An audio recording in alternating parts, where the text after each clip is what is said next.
Hello everyone, welcome to Research Academy in the course of Indian Polity for UPSC Prelims Mains as well as State Business Examination। हम discuss कर रहे थे Indian polity historical underpinning, evolution, features, significant provision and amendment, ये हम लोग discuss कर रहे थे।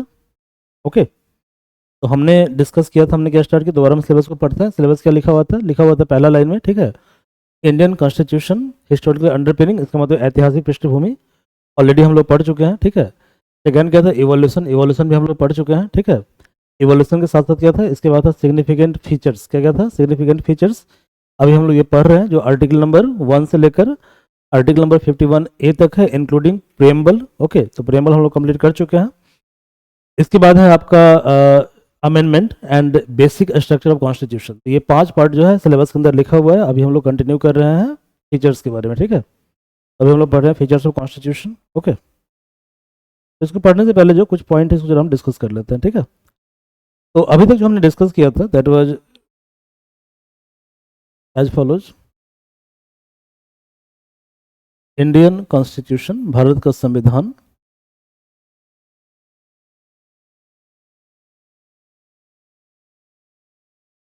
हिस्टोरिकल अंडरपिनिंग, ऐतिहासिक पृष्ठभूमि, ये ऑलरेडी हम कवर कर चुके हैं। इवोल्यूशन, ये हम कवर कर चुके हैं।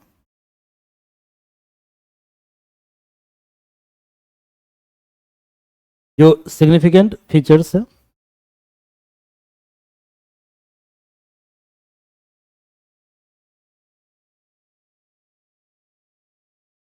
इसके अंदर टॉपिक आता है प्रेम्बल। प्रेम्बल भी हमने कंप्लीट कर लिया है, we have completed preamble. Preamble के बाद आता है इंडिया एंड टेरिटोरी, जो है आर्टिकल 1 से लेकर 4 तक।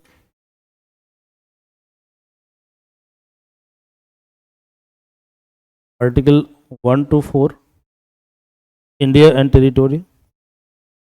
आर्टिकल 5 to 12 ये है सिटीजनशिप, मतलब कि भारत में कैसे मिलती है नागरिकता, ये जो भी प्रावधान है सिटीजनशिप को लेकर, ठीक है, ये कवर है आर्टिकल 5 से लेकर 11। I am sorry, it's not 12, 5 to 11, ठीक है, 11। इसके अलावा अगला क्या है? मौलिक अधिकार, फंडामेंटल राइट्स। आपको जो भी डाउट है आप लोग कमेंट कर सकते हैं। I am seeing your comment box. Okay, तो जो भी आपका डाउट है आप कमेंट बॉक्स में कमेंट कर सकते हैं। तो आर्टिकल 12 to 35 डीपीएसपी, ये आर्टिकल 36 to 51 और आर्टिकल 51A फंडामेंटल ड्यूटी। इसको देखिए, घबराइए मत कि मैंने क्या क्या मतलब बड़ी बड़ी बातें बोल दी है, ठीक है, बहुत छोटी छोटी बातें हैं, ठीक है, और आंसर को समझे, ठीक है। तो डोंट गेट डिप्रेस्ड। तो हम लोग पढ़ेंगे प्रियम्बल, हमने कंप्लीट कर लिया, हम लोग पढ़ेंगे पार्ट 1। अब यहाँ पे मैं एक चीज़ आपको बता दूं कि संविधान जो है, संविधान ओरिजिनली इसके अंदर 22 पार्ट था, मतलब संविधान जो ओरिजिनल था उसको 22 पार्ट में डिवाइड किया गया था। करेंटली संविधान के अंदर 25 पार्ट हैं, ठीक है। तो करेंटली हमारा जो कॉन्स्टिट्यूशन है, संविधान, इसको 25 पार्ट में डिवाइड किया गया है। संविधान को डिफरेंट इकाइयों में बांटा गया है, ठीक है, जिसको हम शेड्यूल बोलते हैं। क्लियर है? तो जो शेड्यूल है, जब हमारा ओरिजिनल कॉन्स्टिट्यूशन बना था, ओरिजिनल संविधान, इसके अंदर नंबर ऑफ शेड्यूल जो थे वो 8 थे ओरिजिनल संविधान के अंदर। शेड्यूल की संख्या अब बढ़ के हो गई है 12। जो हमारा करंट कॉन्स्टिट्यूशन है, वर्तमान संविधान है, क्लियर है, उसके अंदर नंबर ऑफ शेड्यूल क्या है, कितना हो गया है? 12 हो गया, ठीक है। तो आज हम लोग बात करेंगे पार्ट 1 और शेड्यूल 1 के बारे में, ठीक है। तो आज का जो हमारा एजेंडा है दैट इज पार्ट 1 और शेड्यूल नंबर 1। जो पार्ट 1 और शेड्यूल नंबर 1 है, ये शुरू होता है आर्टिकल 1 से और ये खत्म होता है आर्टिकल नंबर 4 पे, ठीक है। तो आर्टिकल नंबर 1 से लेकर 4 तक जो है, ठीक है, वो क्या है आपका? वो है आपका शेड्यूल 1 और पार्ट 1। और ये मेनली डील करता है इंडिया और इंडिया की टेरिटोरी के बारे में, मतलब इंडिया का कितना भूभाग है, ठीक है। तो ये मेनली डील करता है India and territory, Indian territory के बारे में ये डील करता है। तो ये इंडिया का मैप है, जब इंडिया 1947 का मैप है इंडिया का, ठीक है। तो इसमें देखो ये सब जो प्रोविंस है इसको थोड़ा देख लो, इसका थोड़ा पृष्ठभूमि आपको पता होना चाहिए। जैसे ये जो मैप आपको दिख रहा है ये असम का मैप है, ठीक है। अभी ये 7 स्टेट में डिवाइड है, इसी को बोलते हैं 7 सिस्टर स्टेट। बट ओरिजिनली क्या था, ओरिजिनली सिर्फ असम था।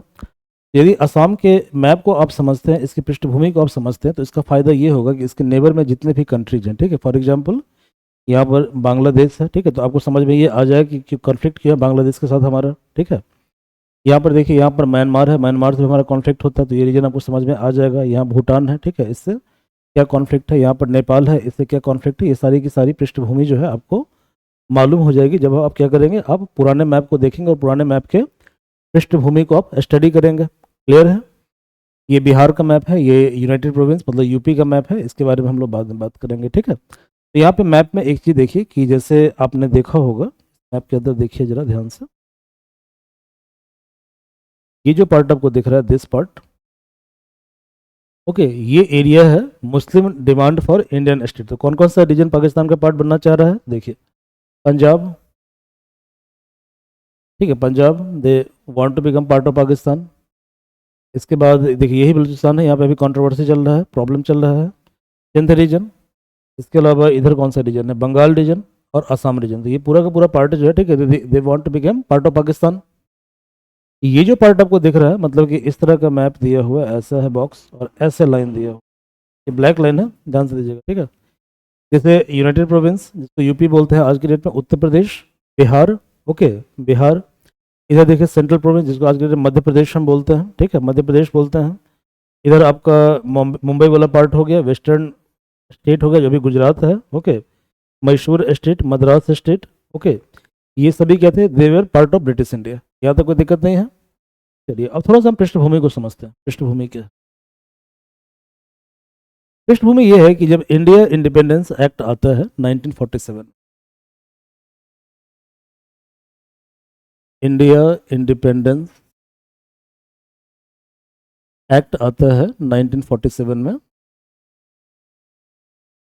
क्लियर है। तो इसके तहत दो बातें होती है। पहली बात तो ये होती है कि क्या कहते हैं, इंडिया और पाकिस्तान दो अलग अलग डोमिनियन एस्टेब्लिश किया जाएगा। तो पहली बात ये होती है कि establishment of dominion of India and Pakistan, India and Pakistan, establishment of dominion of India and Pakistan. अगला क्या है, अगला ये है princely state have choice,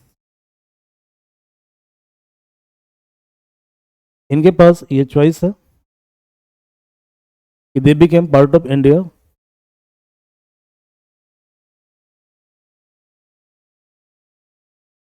they became part of Pakistan और रिमेन इंडिपेंडेंट।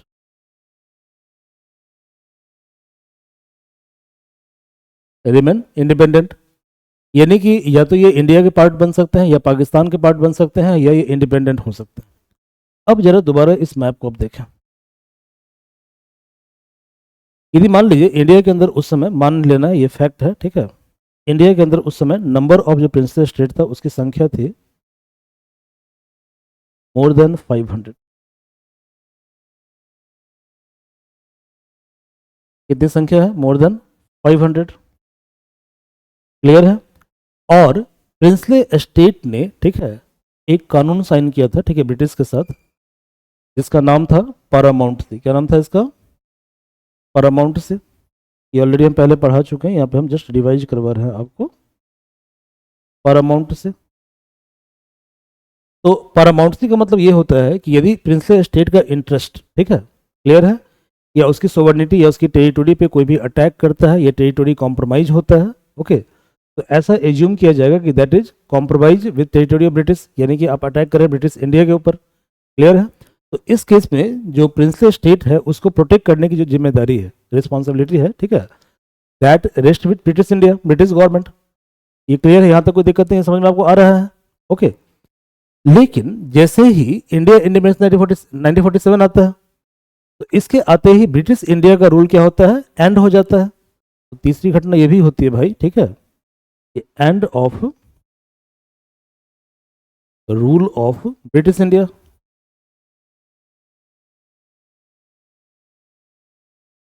ब्रिटिश इंडिया, तो जब ब्रिटिश इंडिया ही नहीं रहा तो क्या पैरामाउंट सी रहेगा, नहीं रहेगा, यानी कि पैरामाउंट सी अब एंड हो गया। ठीक है, आ रहा है समझ में? तो इसका मतलब ये हुआ कि प्रिंसली स्टेट को अब क्या करना पड़ेगा, अपना एग्जिस्टेंस खुद बचाना पड़ेगा। आ रहा है समझ में? तो यानी प्रिंसली स्टेट हैव फ्रीडम, ठीक है, टू रिमेन इंडिपेंडेंट और ज्वाइन इंडिया और पाकिस्तान।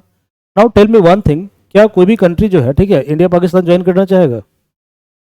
यदि मान लीजिए कि आपको चॉइस मिलेगी, आपको इंडिपेंडेंट रहना है और आपको ज्वाइन करना है किसी टेरिटोरी को, क्लियर है? ऑब्वियसली आप क्या करोगे, आप चाहोगे हम इंडिपेंडेंट हो जाए, बट उसका रिपरकशन क्या होगा, कॉन्सिक्वेंस क्या होगा? तो कॉन्सिक्वेंस ये होगा कि नंबर ऑफ प्रिंसली स्टेट कितने हैं, मोर देन 500 है। तो इंडिया के अंदर कई इंडिया का निर्माण हो जाएगा, यानी इंडिया बल्कनाइज हो जाएगा। तो अब तुम जस्ट इमेजिन करो कि जब इंडिया और पाकिस्तान बना तब इतना प्रॉब्लम हो रहा है, ठीक है, तो तुम इमेजिन करो कि जब इंडिया के अंदर इतने ज़्यादा इंडिया बन जाएंगे, इतने कंट्री बन जाएंगे, तो कितना कन्फ्लिक्ट होगा आपस में। तो क्या हम प्रोग्रेस के पाथ को अचीव कर पाएंगे? नहीं कर पाएंगे। आ रहा समझ में? ठीक है, दैट्स वाई, ठीक है, princely state were by will, ठीक है, या तो क्या कहते हैं साम दाम दंड भेद जो हम बोलते हैं, ठीक है, तो या तो वो बाई विल इंडिया के पार्ट बन जाए या पाकिस्तान के पार्ट बन जाए, या by force they were merge with India. ठीक है, उनको फोर्स भी किया गया, ठीक है, दे वेयर आल्सो फोर्स। जैसे फॉर एग्जांपल 3 टेरिटोरी है, बड़ा ही कंट्रोवर्शियल टेरिटोरी है, जैसे देखिए Hyderabad. Hyderabad they want to became part of Pakistan, clear है? यहाँ का जो निजाम था, ठीक है, वो पाकिस्तान से मर्ज होना चाह रहा था। अब जस्ट आप इमेजिन करो कि इंडिया के बीच में एक पाकिस्तान है, क्लियर है? तो फॉरेन अफेयर को, चीज़ों को क्या कहते हैं मैनेज करना काफ़ी चैलेंजिंग होता है। ओके, यहाँ पर एक स्टेट है, ठीक है, जूनागढ़। ओके, जूनागढ़ सिंध के पास, they also want to became part of Pakistan, clear है? तो यहाँ भी क्या हुआ, यहाँ भी गवर्नमेंट ऑफ इंडिया को बल का प्रयोग करना पड़ा। और जो जम्मू एंड कश्मीर है, क्लियर है, ये तो थोड़ा कंफ्यूज था, इनका कंफ्यूज स्टेट ऑफ माइंड था, राजा हरि सिंह, इसके बारे में हम ब्रीफ में डिस्कस करेंगे। ठीक है, तो ये जो 3 टेरिटोरी है, ठीक है, इसको इंडिया के साथ मर्ज करना ये बहुत बड़ा बिगेस्ट चैलेंज था पोस्ट इंडिपेंडेंस इंडिया के अंदर, आज़ाद भारत के अंदर। आ रहा समझ में? तो इंडिया का जो फेडरेशन का निर्माण हुआ है, ठीक है, वो अमेरिकन फेडरेशन के तौर पे नहीं हुआ। जैसे अमेरिकन फेडरेशन में क्या था, ठीक है, कि अमेरिकन फेडरेशन में देयर आर 50 स्टेट्स। कितने स्टेट हैं? 50 स्टेट्स हैं। और ये जो 50 स्टेट थे, दे वर इकोनॉमिकली पॉलिटिकली डिसइम्पावर्ड। ये क्या थे? पहले डिसइम्पावर्ड थे। समझिए कॉन्सेप्ट।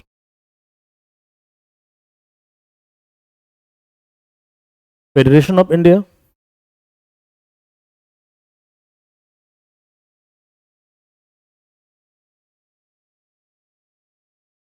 और federation of America.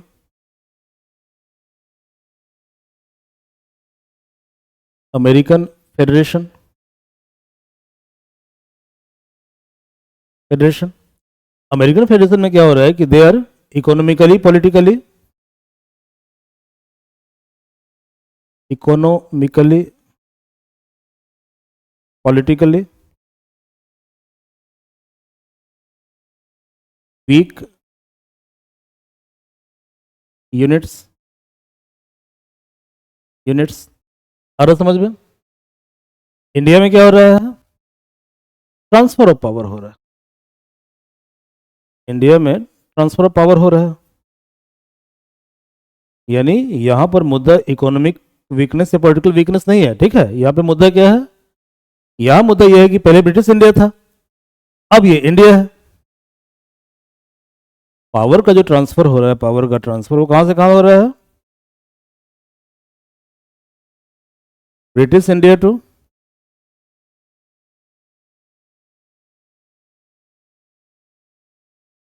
Dominion of India.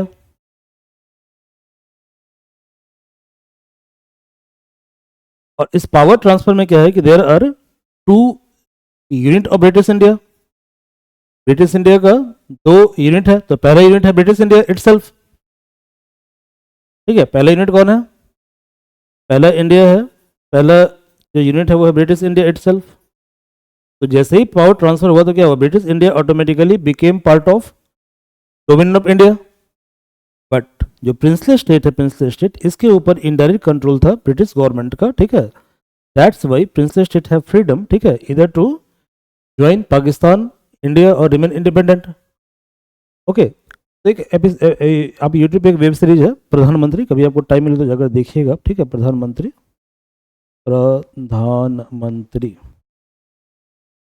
यहाँ पूरी स्टोरी बताई गई है, ठीक है, कि कैसे कैसे जो है इसको यूनाइट किया गया था प्रिंस स्टेट को। तो वहाँ पर ये भी स्टोरी है कि बहुत सारे प्रिंस स्टेट ये चाहते थे कि वो इंडिपेंडेंट कंट्री बने, आ रहा समझ में। तो इस तरह से इंडिया क्या होता है, इंडिया कई पार्ट में डिवाइड हो जाता है। ओके, दैट्स वाई बहुत सारा जो यूनियन, बहुत सारा जो प्रिंसली स्टेट है उसको फोर्स किया गया, ठीक है, या बाई फोर्स इंडिया से मर्ज किया गया, ठीक है। यानी कि इंडियन फेडरेशन और अमेरिकन फेडरेशन में डिफरेंस है, ठीक है। इंडियन फेडरेशन में क्या है कि once you became part of India you do not have power to secede, आपको अलग होने का अधिकार नहीं है, ठीक है, नहीं है। तो यदि ये इंडियन फेडरेशन है,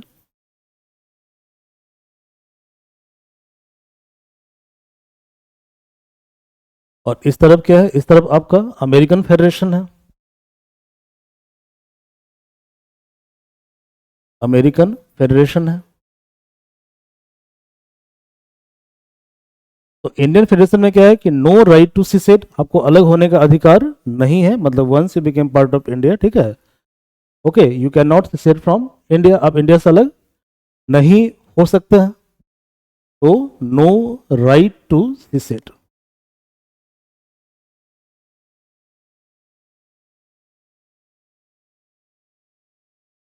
यहाँ पे क्या है, यहाँ पे अपनी आवश्यकता के लिए अमेरिकन और कौन सा यूनिट है बताइए, अमेरिकन और सॉरी इकोनॉमिकली और क्या बोलते हैं उसको, पॉलिटिकली जो कमजोर यूनिट है, ठीक है, they became part of federation.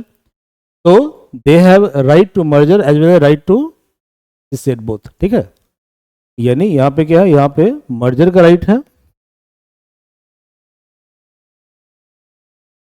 और साथ साथ सीसेड होने का भी राइट। यहाँ पे क्या है, यहाँ पे आपको no right to secede, only right to merger, merge होने का राइट है, सीसेड होने का राइट नहीं। अब एक चीज और अलग है, ठीक है, अमेरिकन फेडरेशन और इंडियन फेडरेशन, ठीक है, क्योंकि फेडरेशन इज मोर पावरफुल, ठीक है। यहाँ का जो फेडरेशन बहुत ज्यादा पावरफुल है। फेडरेशन का मतलब क्या होता है, पॉलिटिकल यूनिट, ठीक है। जैसे इंडिया के अंदर स्टेट और यूनियन टेरिटोरी, ये क्या है, पॉलिटिकल यूनिट है, ठीक है। और जिस समय ब्रिटिश का रूल था उस समय क्या था, पॉलिटिकल यूनिट क्या था, ब्रिटिश इंडिया और princely state, they were federation. तो फेडरेशन का मतलब क्या होता है कि किसी पॉलिटिकल इंटाइटी का जो स्मॉल यूनिट या कंपोनेंट होता है उसको क्या बोलते हैं, उसको बोलते हैं फेडरेशन यूनिट। ये क्लियर है, ठीक है। तो यहाँ का जो फेडरल यूनिट है देयर मतलब क्या कहते हैं, they have more power, they have more local power. तो यहाँ पे क्या है, यहाँ पे ये ज्यादा डिसेंट्रलाइज है, ठीक है, more decentralise, more decentralisation of power. यहाँ पे क्या है, more centralisation of power, power यहाँ पे क्या है, सेंट्रलाइज है, समझिए चीजों को, more centralisation of power, difference को समझिए। इंडिया के अंदर क्या होता है कि सेंट्रल गवर्नमेंट ज्यादा पावरफुल होता है, ठीक है।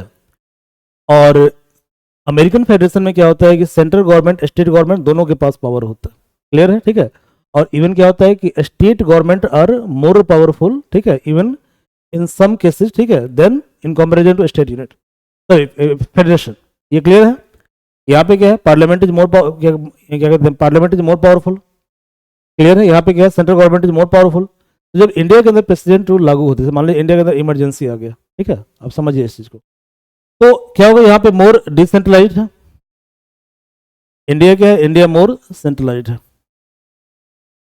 ये इंडिया है, ये अमेरिका है, ये इंडिया है, ये अमेरिका है। तो यहाँ पे क्या होगा कि one country one constitution,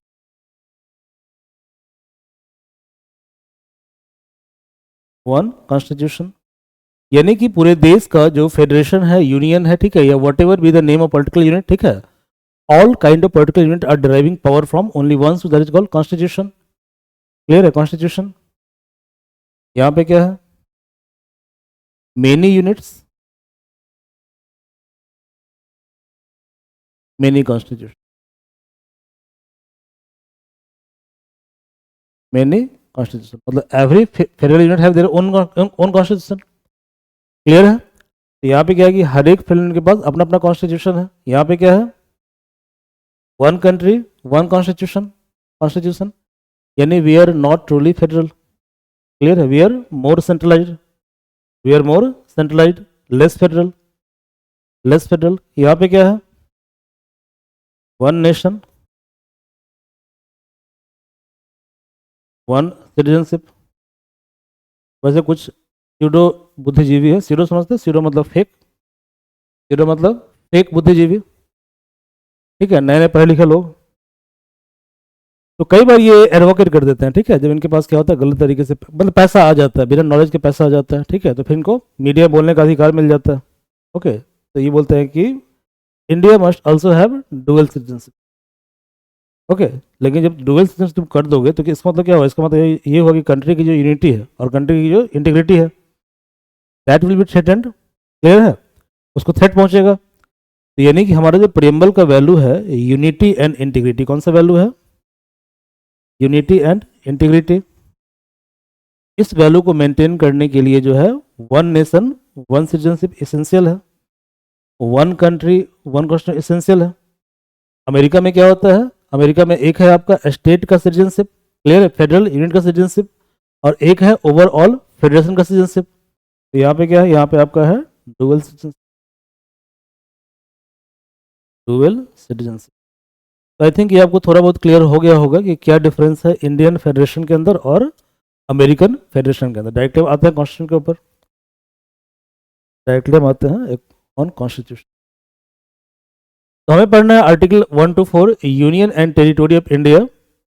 okay, it is dealt under part 1 article 1 to 4 and schedule 1। ये पहला पार्ट हमें पढ़ना है। फिर हमें पढ़ना है यूनियन ऑफ स्टेट के बारे में, ये हम सेकेंड लेक्चर में पढ़ेंगे, ठीक है। फिर हम पढ़ेंगे पार्लियामेंट्री पावर। आप लोग कमेंट कर सकते हैं, जो भी आपका डाउट है कमेंट कर सकते हैं। I am also watching your comment, ठीक है, अब कमेंट को भी देख रहा हूँ, ठीक है। तो कहीं भी आपका डाउट है तो आप फील फ्री टू आस्क, जो भी आपका डाउट है उसको आप फ्रीली पूछ सकते हैं, फ्रीली आप उसको पूछ सकते हैं। ओके, इवन जब वीडियो अपलोड हो जाएगा यूट्यूब के ऊपर तो आप क्या कीजिएगा, वहाँ भी आप कमेंट कर सकते हैं, यूट्यूब पे भी आप कमेंट कर सकते हैं, ठीक है। और जहाँ भी आपको डाउट है उसके आधार पे आपको फिर नए वीडियो में उस डाउट को क्लियर करने की कोशिश की जाएगी। तो पहले हमें क्या पढ़ना है? पहले पढ़ना है union and territory part 1 article 1 to 4। Okay, आज हम सिर्फ पढ़ेंगे आर्टिकल 1 के बारे में, क्योंकि आर्टिकल 1 काफ़ी बड़ा है। सेकंड पढ़ना है यूनियन ऑफ स्टेट के बारे में। थर्ड पढ़ना है parliamentary power to reorganise state. Next पढ़ना है इवोल्यूशन ऑफ स्टेट थ्योरी और यूनियन टेरिटोरी, कैसे स्टेट का इवोल्यूशन हुआ है। और अगला है स्टेट रीऑर्गेनाइजेशन एक्ट 1956। तो पहले हम लोग पढ़ेंगे आर्टिकल 1 to 4 पार्ट 1 शेड्यूल 1। जो आर्टिकल 1 है ये कहता है, समझिए जरा इस चीज़ को, कहता है कि India that is Bharat is a union of state other than federation of state. इसको हम समझने की कोशिश करते हैं। अब यहाँ पे चार चीज़ें हैं, ठीक है, चार चीज़ें हैं। क्या क्या चीज़ें हैं? जो आर्टिकल नंबर 1 है,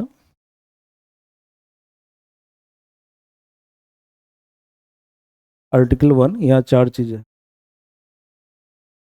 तो पहला है India that is Bharat, Bharat. Second क्या है? सेकंड है union of state, state rather than federation, rather than federation. तो इंडिया फेडरेशन है, लेकिन जब कॉन्फ्लिक्ट होगा फेडरेशन और यूनियन के बीच में कि इंडिया यूनियन है या फेडरेशन है, क्लियर है, तो इस केस में फाइनली क्या होगा? इंडिया यूनियन ही होगा, ठीक है। आ समझ में? तो इंडिया यूनियन फेडरेशन दोनों है, but in case of conflict union जो है, ठीक है, दैट इज मोर अप्रोप्रिएट और more powerful than federation, than federation. Clear है? अब देखो यूनिटरी गवर्नमेंट क्या होता है, फेडरल गवर्नमेंट क्या होता है, इसके बारे में ब्रीफली हम डिस्कस कर चुके हैं प्रीवियस वीडियो में। अब प्रीवियस वीडियो में अगर देख लें, ठीक है, तो क्लैरिटी ज़्यादा होगा, अदरवाइज वीडियो काफ़ी ज़्यादा लेंदी हो जाएगा, फिर आप भी बोर हो जाओगे। ओके, और कोर्स काफ़ी स्ट्रेच हो जाएगा, ठीक है, तो ये अच्छी बात नहीं है। तो आर्टिकल 1 के अंदर पहला लिखा है इंडिया दैट इज भारत। जो इंडिया दैट इज भारत है ये बात करता है इंडिया के नाम के बारे में, नोमेनक्लेचर के बारे में। तो ये बात करता है इंडिया के नोमेनक्लेचर के बारे में, इंडिया का नाम क्या होगा, क्लियर है। और सेकंड यहाँ पे लिखा हुआ है कि union of state rather than federation. तो ये क्या, ये बात कर रहा है पॉलिटिकल सिस्टम के बारे में, पॉलिटिकल सेटअप के बारे में। ओके, तो ये बात कर रहा है कि इंडिया का जो पॉलिटिकल सेटअप होगा, ठीक है, वो यूनिटरी होगा या फेडरल होगा। तो ये बात कर रहा है पॉलिटिकल सेटअप के बारे में, पॉलिटिकल सेटअप के बारे में। अभी थोड़ी देर पहले हम लोग पढ़ रहे थे, ठीक है, अमेरिका और इंडिया के बारे में।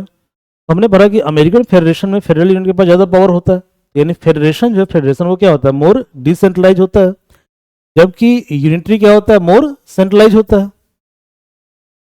यूनिटरी क्या होता है, समझिए, unitary government.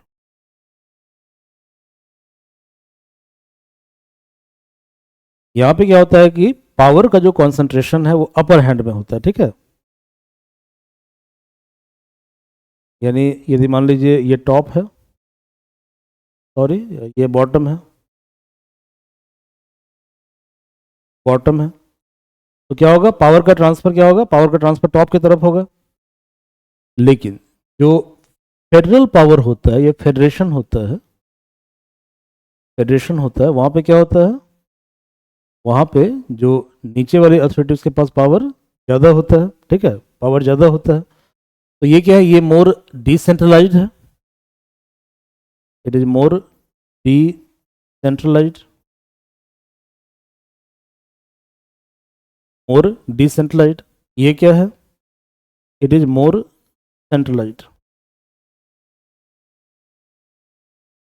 It is more centralised, it is more decentralised, ठीक है, मोर डिसेंट्रलाइज्ड। तो India is in favour of unitary government. In case of India, India is favour of unitary government. तो इंडिया क्या है, India is more centralised, less decentralised, less decentralised. America is in favour of federation. तो America में क्या होगा, मोर decentralised, less centralised. Concept को समझिए, ठीक है, मेन चीज कॉन्सेप्ट ही होता है, मेन चीज क्या होता है, कॉन्सेप्ट। इसलिए कॉन्सेप्ट पे वर्क करना है हमें, ठीक है, we have to work on basic concept. तो आर्टिकल 1 कहता है कि India that is Bharat is a union of state rather than federation of state. तो ये दो चीजों के बारे में बात करता है। तो पहला टर्म है India that is Bharat, it deals with name of the country, country का नाम इंडिया है या भारत है। और सेकंड है union of state rather than federation of state. तो ये बात करता है कि पॉलिटिकल सेटअप किस तरह का हमारा है।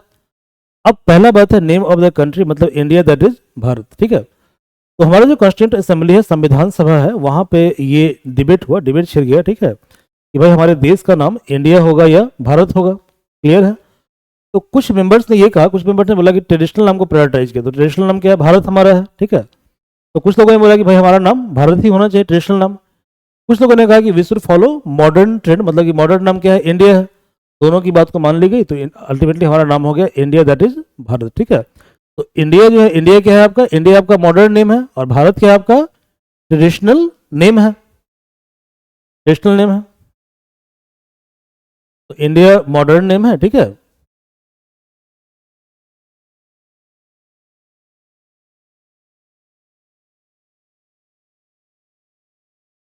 जबकि भारत जो है वो ट्रेडिशनल नेम है,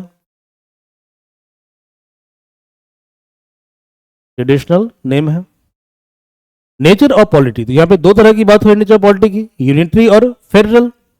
ओके, तो country is in favour of more unitary than federal, ठीक है। तो country is described as unitary, ठीक है, जबकि संविधान हमारा क्या है, फेडरल है। अब इसको समझते जरा, इस चीज को हम समझते हैं, ठीक है। देखिए हमारा जो कॉन्स्टिट्यूशन है, संविधान, कॉन्स्टिट्यूशन, तो पूरे कंट्री के लिए क्या है, पूरे कंट्री के लिए one constitution, one country one constitution, clear है। यानी कि all the authorities in India, ठीक है, अथॉरिटी चाहे सेंट्रल लेवल पे हो, स्टेट लेवल पे हो या लोकल लेवल पे हो, ठीक है, तो all kind of authority are deriving their power from single source, that is constitution. That is constitution. तो कॉन्स्टिट्यूशन ने क्या किया है कि जो पावर ऑफ लेजिस्लेशन है, मतलब लॉ बनाने का जो अधिकार है, ठीक है, आप जानते हैं कि सरकार का 3 ऑर्गन होता है, ठीक है। तो पहला ऑर्गन क्या होता है? पहला होता है लेजिस्लेटिव, जो लॉ बनाता है, जैसे पार्लियामेंट और स्टेट असेंबली। सेकंड क्या है? सेकंड है आपका एग्जीक्यूटिव, जैसे कि सेंट्रल लेवल पे PM plus council of minister, state level पे CM plus council of minister. Clear है? और थर्ड क्या है? Third judiciary. तो हमारे जुडिशरी क्या है? इंटीग्रेटेड है, ठीक है। लेकिन हमारे यहाँ जो लेजिस्लेटिव बॉडी है और जो एग्जीक्यूटिव बॉडी है, इन दोनों में पावर का डिवीजन है। और ये डिवीजन किसने किया है? ये किया है संविधान ने, ठीक है। किसने किया है? संविधान ने। तो संविधान ने क्या किया है कि जो सब्जेक्ट ऑफ लेजिस्लेशन है, ठीक है, जो सब्जेक्ट ऑफ लेजिस्लेशन है, यानी लॉ बनाने का जो कैटेगरी है, ठीक है, इसको 3 पार्ट में डिवाइड किया, ठीक है। तो पहला पार्ट है यूनियन लिस्ट, पहला पार्ट है यूनियन लिस्ट। अब यूनियन लिस्ट के ऊपर लॉ बनाने का जो एक्सक्लूसिव अथॉरिटी है वो सिर्फ और सिर्फ पार्लियामेंट के पास है। सेकंड है स्टेट लिस्ट। तो स्टेट लिस्ट पे लॉ बनाने का जो राइट है एक्सक्लूसिव स्टेट के पास है, लेकिन इन एबनॉर्मल सिचुएशन, जैसे प्रेसिडेंट लागू हो गया, नेशनल इमरजेंसी आ गया, क्लियर है, ठीक है, अदरवाइज राज्यसभा ने रेजोल्यूशन पास कर दिया, तो एबनॉर्मल सिचुएशन के केस में क्या होगा कि स्टेट लिस्ट के ऊपर भी लेजिस्लेट करने का राइट सेंटर के पास है, ठीक है। तो यदि स्टेट, तो नॉर्मल सिचुएशन में तो फेडरेशन है, जब सिचुएशन नॉर्मल है सेंटर स्टेट के बीच में, तो इस केस में क्या है कि यूनियन अपने डोमेन में काम कर रहा है और स्टेट अपने डोमेन में काम कर रहा है। लेकिन जैसे सिचुएशन एबनॉर्मल हुआ, ठीक है, तो इस केस में क्या हो रहा है कि स्टेट लिस्ट के ऊपर काम करना शुरू किया किसने? पार्लियामेंट ने। फॉर एग्जाम्पल मान लीजिए किसी कोई स्टेट ए है और उस स्टेट ए के अंदर लग गया प्रेसिडेंट रूल, ओके, तो इस केस में क्या होगा कि उस स्टेट का जितना भी लॉ है, ठीक है, वो पास तो होगा वही उसी हाउस के अंदर, क्लियर है, मतलब स्टेट असेंबली के अंदर, but that will be passed under the supervision of central government, ठीक है, क्लियर, सेंट्रल गवर्नमेंट, ये क्लियर है, सेंट्रल गवर्नमेंट। इसका मतलब ये हुआ कि स्टेट का जो लेजिस्लेटिव पावर है वो एबनॉर्मल सिचुएशन में क्या होता है, वो ट्रांसफर हो जाता है यूनियन के पास। तो इसका मतलब ये हुआ कि जैसे सिचुएशन नॉर्मल होगा, तो नॉर्मल सिचुएशन तो फेडरेशन है, फेडरेशन है, बट इन एबनॉर्मल सिचुएशन हमारा जो फेडरल सिस्टम है, ओके, ये कन्वर्ट हो जाता है यूनिटरी मॉडल के अंदर, मॉडल के अंदर, यानी पूरे कंट्री के ऊपर रूल किसका होता है? Central is more powerful than state, ठीक है, यानी power is more centralised than decentralised, clear है। और इस सब के लिए ऑथराइज कौन करता है इसको? संविधान करता है, कॉन्स्टिट्यूशन, आ रहा समझ में? तो हमारा जो कॉन्स्टिट्यूशन है वो फेडरल है, ठीक है, लेकिन सरकार की जो व्यवस्था है, सरकार का जो स्ट्रक्चर है वो कैसा है? यूनिटरी है, स्ट्रक्चर यूनिटरी है। तो country is union while constitution is federal. तो डॉक्टर बी आर अम्बेडकर ने कहा कि हमने प्रेफर किया यूनियन ऑफ स्टेट को, ना कि फेडरेशन को। इसके पीछे उन्होंने 2 लॉजिक दिया, ठीक है। पहला लॉजिक ये दिया कि American federation is not the result of agreement among the state, sorry, Indian federation is not the result of agreement among the state like American federation. कहानी आपको पहले हम बता चुके हैं। सेकंड क्या है कि Indian state have no right to secede from Indian federation, clear है, मतलब कि इंडियन स्टेट जब एक बार इंडिया का पार्ट बन गया, ठीक है, तो इसे स्टेट से अलग होने का अधिकार नहीं है, ठीक है। तो इन कारणों से जो यूनियन जो जो जो जो इंडियन फेडरेशन है, ठीक है, वो एक तरह से यूनियन ही है, ठीक है, यानी आप कह सकते हैं कि फेडरेशन यूनियन है, जो कि फेडरेशन इनडिस्ट्रक्टेबल है, मतलब फेडरेशन अलग थलग नहीं हो सकता है, ओके। और कंट्री क्या है? कंट्री इंटीग्रल है, मतलब कंट्री में एकता है, ओके। एकता मतलब एकता कपूर मत समझ लीजिएगा, ठीक है भाई, एकता का मतलब मिलजुल के रहना, फ्रेटर्निटी, हमने पढ़ा था ना फ्रेटर्निटी के बारे में, in the last class we have discussed about fraternity, okay, it is a very wide concept, big concept, okay. तो country is integral and divided into different state, ठीक है, ओनली फॉर एडमिनिस्ट्रेटिव कन्वीनियंस, मतलब country को divide किया गया है सिर्फ और सिर्फ एडमिनिस्ट्रेटिव कन्वीनियंस के लिए, अदरवाइज वी आर भारतीय, हम लोग कौन है? भारतीय, हम लोग बिहारी है, पंजाबी है या गुजराती नहीं है, ठीक है, समझ में आ रहा है? हम लोग क्या है? We are Indian first, we are Indian first, then we are मतलब हमारी जो आइडेंटिटी पहले क्या है, पहले हमारी आइडेंटिटी नेशन है और नेशन का स्टेट आता है, ठीक है।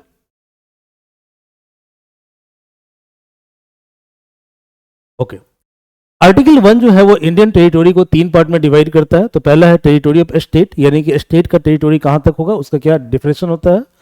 टेरिटोरी ऑफ यूनियन टेरिटोरी और टेरिटोरी दैट में B acquired in future by India. जैसे फॉर एग्जांपल इंडिया ने गोवा, दमन दीव, ओके, पुडुचेरी, लक्षद्वीप, इसको फ्यूचर में एक्वायर किया था, ठीक है।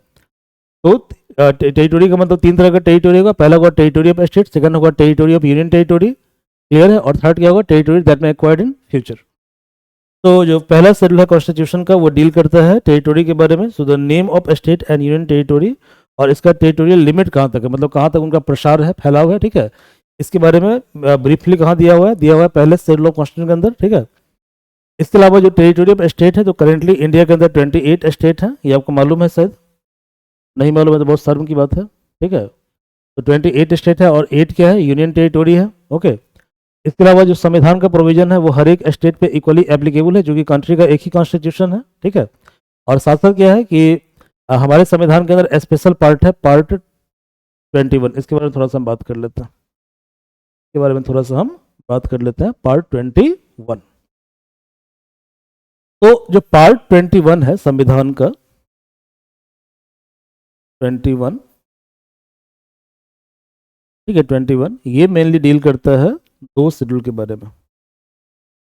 It deals with schedule number 5 और शेड्यूल नंबर 6, क्लियर है, शेड्यूल नंबर 5 और शेड्यूल नंबर 6। अब शेड्यूल 5 और 6 ये मेनली डील करता है, ठीक है, शेड्यूल्ड एरिया के बारे में। किसका डील करता है, तो ये जो दोनों शेड्यूल है ये मेनली डील करता है शेड्यूल्ड एरिया के बारे में। अब ये शेड्यूल्ड एरिया क्या होता है, तो शेड्यूल्ड एरिया वो होता है, ठीक है, ये प्रोटेक्टेड एरिया होता है, ठीक है, ये स्पेशल एरिया होता है, कन्फाइंड एरिया होता है, ओके, जिस एरिया के अंदर कौन रहता है, शेड्यूल्ड ट्राइब या ट्राइबल कम्युनिटी रहता है। तो ये it is area protected for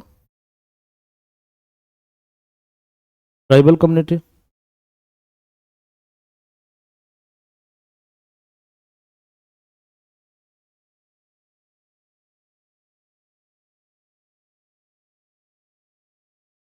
tribal community,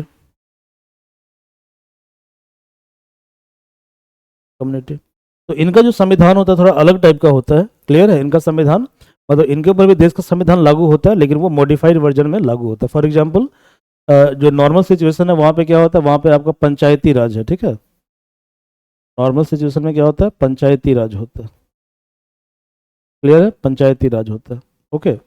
यहाँ पे क्या होता है, यहाँ पे होता है पेशा एक्ट, मतलब Panchayati Raj extension in scheduled area. कौन सा area, scheduled area act, okay. तो शेड्यूल्ड एरिया कौन है, area protected for scheduled tribe, इसको बोलते हैं शेड्यूल्ड एरिया। तो special provision part 21 that is applicable to state of, कौन कौन से स्टेट एप्लीकेबल है, तो ये एप्लीकेबल है महाराष्ट्र, गुजरात, नागालैंड, असम, मणिपुर, आंध्र प्रदेश, तेलंगाना, सिक्किम, मिजोरम, अरुणाचल प्रदेश, गोवा एंड कर्नाटका, ठीक है। और शेड्यूल्ड एरिया के बारे में हम मेनली डील करते हैं under 5th and 6th schedule of the constitution. ये क्लियर हो गया। अब एक क्वेश्चन ये भी आता है कि टेरिटोरी बड़ा वर्ड है या बड़ा वर्ड है यूनियन ऑफ इंडिया, ठीक है। तो ऑब्वियसली यूनियन बड़ा वर्ड है, क्योंकि टेरिटोरी का मतलब सिर्फ स्टेट होता है, सॉरी टेरिटोरी बड़ा वर्ड है, आई एम सॉरी। तो टेरिटोरी ऑफ इंडिया बड़ा वर्ड है, क्योंकि टेरिटोरी के अंदर 3 चीज़ें आती है। टेरिटोरी के अंदर आता है स्टेट, टेरिटोरी के अंदर आता है यूनियन टेरिटोरी, और टेरिटोरी के अंदर आता है टेरिटोरी दैट में acquired in future by government of India, clear है। ये ब्रॉड टर्म हो गया, जबकि यूनियन ऑफ इंडिया का मतलब सिर्फ और सिर्फ स्टेट होता है, सिर्फ स्टेट होता है। So territory is big word, wider, ठीक है, connotation than union of India, ठीक है। अगला क्या है, एक्विजिशन ऑफ टेरिटोरी, क्योंकि इंडिया एक सोवरेन कंट्री है। इंडिया कैसे कंट्री है, सोवरेन कंट्री है। तो इंडिया क्या कर सकता है, इंटरनेशनल लॉ के तहत, ठीक है, या जो भी इंटरनेशनल तरीका है, ठीक है, लॉ है, उसके कंप्लायंट होकर, ओके, यानी without violating international law, China की तरह नहीं करना, ठीक है। चाइना करता ना गुंडागर्दी, कहाँ पे, साउथ चाइना सी के अंदर, ओके। चाइना बोलता है हुई यूएन क्लॉज, यूएन क्लॉज कौन है, जबकि यूएन क्लॉज क्या है, इंटरनेशनल लॉ है, क्लियर है। तो चाइना वाला काम नहीं करना है, we should be compliant to UN clause, ठीक है।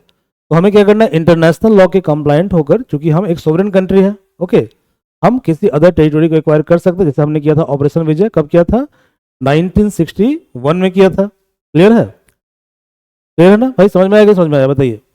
तो चार तरह से आप किसी टेरिटरी को एक्वायर कर सकते हैं। पहला तरीका होता है सेसेशन, ठीक है, सेकंड तरीका होता है ऑक्यूपेशन, थर्ड तरीका होता है कॉन्क्वेस्ट, और चौथा होता है सबजुगेशन। इसके लिए हम अलग से एक आपको क्लास लेंगे, ओके। इस चारों के बारे में हम ब्रीफली डिस्कस करेंगे 15-20 मिनट में, अदरवाइज वीडियो लंबा हो जाएगा। तो India acquired several foreign territory like Dadra and Nagar Haveli, Goa, Daman and Diu, Puducherry and Sikkim. ठीक है, तो आज हम लोग इसी यहीं पे मतलब क्लास को ओवर करते हैं। तो नेक्स्ट क्लास में हम डिस्कस करेंगे आर्टिकल 2 के बारे में। So thank you for your patience.